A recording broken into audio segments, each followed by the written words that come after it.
In this video, I'm going to talk about 529 plans and how they can benefit your family, in addition to a couple of things most people don't talk about. Listen to the very end. You don't want to miss any of the information. Hi, I'm Sean with Families Creating Financial Freedom, and today we're going to talk about 529 plans. For those of you that don't know what a 529 plan is, it's the IRS code for an investment account that is earmarked for educational spending. So what are the advantages of a 529? From the IRS standpoint, you can put money in and the growth is never taxed so long as what you use it for is educationally related. Additionally, different states will allow a deduction from your taxes for making a contribution to generally a state-specific college savings plan. Out of the United States, 30 states currently have some form of a tax credit or a tax deduction for contributions to a 529. For example, Virginia, where I live, they allow $4,000 a year per 529 plan. Now, when I say per 529 plan, it doesn't mean I can have two 529 plans earmarked to one child with me as the owner and the child as the beneficiary and deduct both of them for a total of a maximum of $8,000. It means one owner, one beneficiary, $4,000. Other states have different formulas for what you can and can't do. You should look up state specific for you and where you live. But the IRS then says, so long as you are using it for educationally related expenses, you don't pay any taxes on what you take out.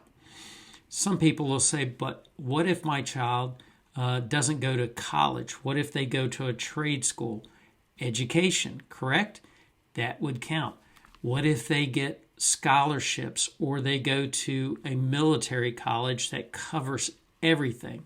Certainly, there's travel back and forth, other expenses related to them going to college that may not just be tuition, room, board, meals, and books. You can find other areas that relate to their college experience that would be inclusive. It's a gray area, but it's a generally accepted open gray area. If, however, you take withdrawals on money that you have put in and deducted from your taxes, you're going to pay taxes on that money, and the IRS could penalize you 10% on top of that. So you want to make sure if you're contributing to a 529, you're not over contributing. However, in addition, the IRS allows some other provisions that help you not lose the advantages of that 529. So let's talk about those. First of all, if you put money in a 529 and you did not need it all for one child, you can change the beneficiary, meaning which child. So if you had two kids and you've maximized the 529 for the older child, but you found you didn't need it all, you could change the beneficiary to the younger child. Same holds true if a grandparent owns a 529 on a grandchild. Or you have one child, you use the 529, you still have excess, you can hold it, keep it, and when they have children, you can rename the beneficiary the grandchild. You can also change ownership to whomever else. So long as it is within the family unit, you can change ownership and beneficiary to benefit whomever. Another benefit of a 529, a lot of families these days are electing to send their children to private secondary school. So if they're not going to public school, there's a tuition attached generally. Well, they now say you can contribute and use a 529 to pay that tuition just the same. I don't know too many people that the secondary tuition is under $4,000 a year. It's often much more. So there's an additional way to benefit or maximize your tax write-off using 529s. Both the husband and wife can own separate 529 accounts for the same individual and each maximize.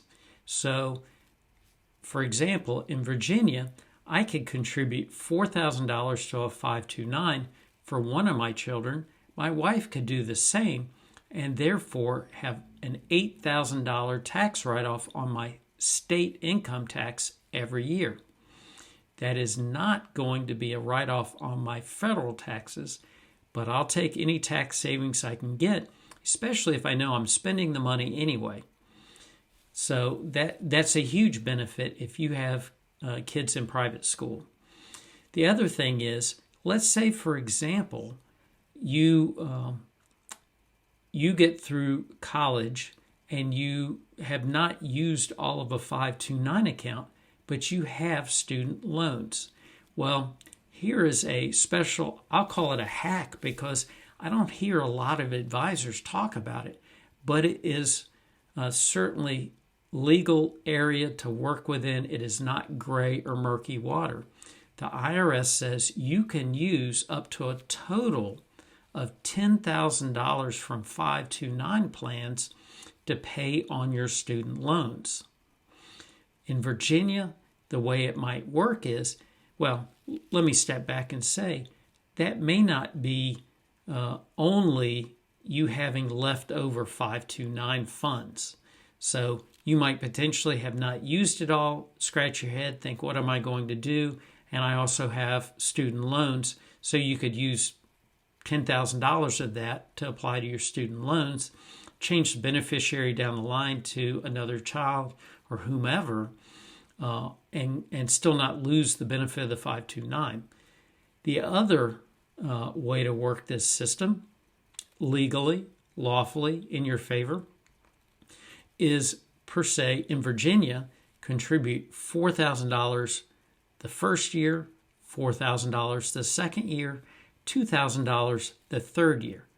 Do the math. That's a total of $10,000 that you are able to write off over 3 years from your state income tax and apply all of that to pay down on your student loans. Now, the interest on student loans is deductible unless you make over a certain amount, but being able to double down on your tax write-offs by utilizing a 529, to me, is a wise way to leverage your money. If you're going to have to spend it, you might as well find a way to reduce your taxes in the process, right? I've talked many times about tax efficiency as a way to increase your income, to reduce your debt, and find yourself financially free. I hope that has been very beneficial in how to leverage a 529. Now, the downsides. I mentioned that there are penalties if you can't use a 529 for education. If for some reason you couldn't transfer it to someone else in the immediate family, or you yourself go back to school later in life to move into a different job field. If you can't do that and you absolutely had nothing else, expect you are just going to have to accept that 10% penalty and taxation on the gains within that 529.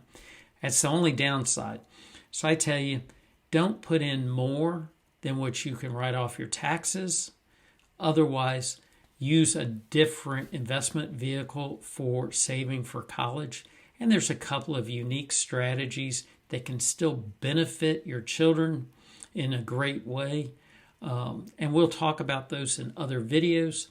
But I wanted to make sure that you understood 529s at a very simple level and how they can really benefit saving you money on taxes while you're going to spend the money anyway on education.